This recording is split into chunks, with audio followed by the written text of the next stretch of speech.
গৌৰৱ গগৈ চিনি পায় নে নাপায়?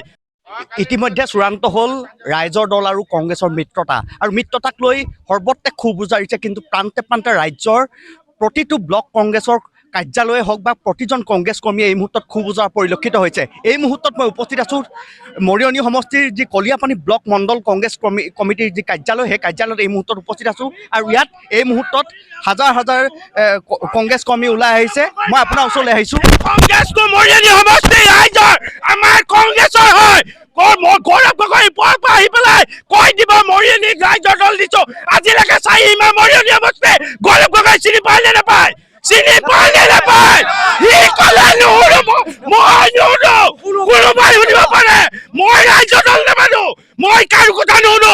মই আজিৰ পৰা মই OBC চেলৰ জেনেৰেল ছেক্ৰেটাৰী পদত্যাগ কৰিছো।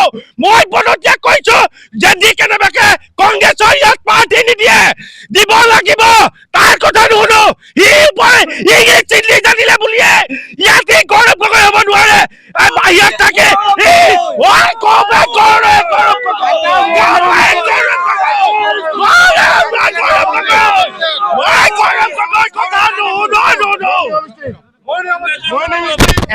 এনেদৰে আচলতে কংগ্ৰেছ কৰ্মীসকল ক্ষোভিত হৈ উঠিছে। এই মুহূৰ্তত কলিয়াপানী ব্লক কংগ্ৰেছ কমিটিৰ কাৰ্যালয় এই মুহূৰ্তত উত্তপ্ত হৈ উঠিছে। গৌৰৱ গগৈ গো বেগ ধ্বনিৰে ইয়াত কিন্তু গৌৰৱ গগৈ হুঁচিয়াৰ কৰি দিছে, যদি কংগ্ৰেছৰ যদি ইয়াত প্ৰাৰ্থী নিদিয়ে কিন্তু এইসকল যি ক্ষোভিত কংগ্ৰেছ কৰ্মী ওলাই আহিছে এইসকল লোকে কিন্তু নিৰ্দলীয় প্ৰাৰ্থী দিয়া আপোনালোকে ইতিমধ্যে অৱগত কৰিছে। কেনেধৰণৰ পদক্ষেপ আপোনালোকে হাতত? সকলো কংগ্ৰেছ কৰ্মী হিয়াজুৰি কান্দিছে আজিৰ দিনত, আৰু ইমান দিন গৌৰৱ গগৈ নাছিলে। আৰু মৰিয়নি সমষ্টিত যিমান কংগ্ৰেছ কাৰ্যালয় আছে, আগন্তুক দিনত গৌৰৱ গগৈ আহি যদি কাৰ্যালয় বিচাৰে, এটা কৰ্মী নাপায়, কাৰ্যালয়টো দূৰৰ কথা, আৰু তাৰ কোলা পতাকা দেখাই তাক বিদায় দিব। গৌৰৱ গগৈ তৰুণ গগৈৰ নামত আহিছে, কিন্তু তৰুণ গগৈ হ'ব বিচাৰিলে বহুত কিবা কিবি লাগিব। কিন্তু এই চিপৰাং মাৰিছে আমাৰ কংগ্ৰেছ কৰ্মীসকলৰ লগত, আমিও চিপৰাং মাৰিম। আগন্তুক দিনত কোনো কংগ্ৰেছ অফিচ মৰিয়নি সমষ্টিত নাথাকিব, চব বাজপেয়ী অফিচ হৈ যাব। মানে কংগ্ৰেছ যি ৰাজীৱ ভৱন বাজপেয়ী ভৱন হৈ যাব আগন্তুক দিনত। আজিৰ দিনটো দেখিছো, নহলে কালিৰ পৰা এটাও নাথাকিব। গোটেইকেইটা পইচা ফালি পেলাই দিম। গৌৰৱ গগৈৰ বাপৰ সম্পত্তি নহয়, অসমৰ ৰাইজৰ সম্পত্তি। কংগ্ৰেছ অসমৰ ৰাইজে কৰিছে, গৌৰৱ গগৈ কৰা নাই। আৰু গৌৰৱ গগৈ কি ভিত্তিত, যাৰ মণ্ডল নাই, যাৰ এটা অফিচ নাই, ৰাইজৰ দলক কি ভিত্তিত কিমান টকা খাই দিছে পাতৃত্ব, যাৰ মৰিয়নি সমষ্টিৰ ঘৰ নাই, তিনিচুকীয়াৰ বোৱাৰী। মানে আপুনি ক'ব খুজিছে যে গৌৰৱ গগৈয়ে টকাৰ লেনদেন কৰি টকা লেনদেন কৰিছে, নহলে তিনিচুকীয়াৰ বোৱাৰী গোলাঘাটৰ ছোৱালী মৰিয়নি সমষ্টিত কেলে দিব? লাখ লাখ আমি কংগ্ৰেছ কৰ্মী আছো, আমি ক'ৰ পৰা ইমান দিন 10 বছৰ দিন আমি ধৈৰ্য ধৰি কংগ্ৰেছ কৰি আছো, কিহৰ কাৰণে আমাক ইমান জলঞ্জলি দিছে? কি আছে আমাৰ বুথ কমিটিৰ পৰা চব আছে, থাকা সত্ত্বেও আমাক কেলে প্ৰাৰ্থিত্ব দিয়া নাই? 5জন প্ৰাৰ্থী কেণ্ডিডেট টিকেট বিচাৰিছিলে, যিকোনো এজনক দিয়ক, জিকি অনায়াসে উলি যাব। আপুনি কিমান টকা খাইছে গৌৰৱ গগৈ? টকাত সব বস্তু নহয়, আমাৰ সবৰ আবেগ বিবেক সব আছে। আমি কংগ্ৰেছ কৰ্মীসকলে এই অফিচ কাৰ্যালয় নাথাকিব আগন্তুক দিনত।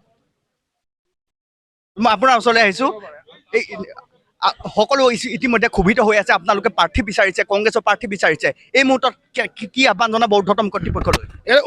কৰিব জনাব খুজিছোঁ যে আমি মৰিয়নি সমষ্টি, আমি কংগ্ৰেছৰ বিষয়ববীয়াসকল বা কংগ্ৰেছৰ প্ৰাথমিক সদস্যসকলে আজি 2-3 মাহে আমাৰ মৰিয়নি সমষ্টিৰ যোৰহাট জিলাৰ ভিতৰত আমাৰ মৰিয়নি সমষ্টি সংগঠন 1 নম্বৰ সংগঠন কৰিবলৈ আমি চেষ্টা কৰিছিলোঁ। আৰু আমাৰ মাজত খুব যোগ্য থকা আৰু 4-5জন প্ৰাৰ্থীয়ে আজি কংগ্ৰেছ দলৰ পৰা প্ৰাৰ্থিত্ব বিচাৰি গাঁৱৰ চুকে কাণে তেওঁলোক মানে যাবলৈ সক্ষম হৈছিলে আৰু ৰাইজক সমাদৰ পাবলৈ সক্ষম হৈছিলে। তেনেস্থলত ৰাইজৰ দলৰ লগত মিত্ৰতা কৰি আমাৰ মাজত যাৰ কোনো পৰিচয় নথকা এগৰাকী ব্যক্তিক আনি আমাৰ মাজত দি আমি জিকাৰ এটা চিটত কিয় মানে আমাক হৰুৱাবলৈ এটা পৰিকল্পনা কৰিছে নেকি?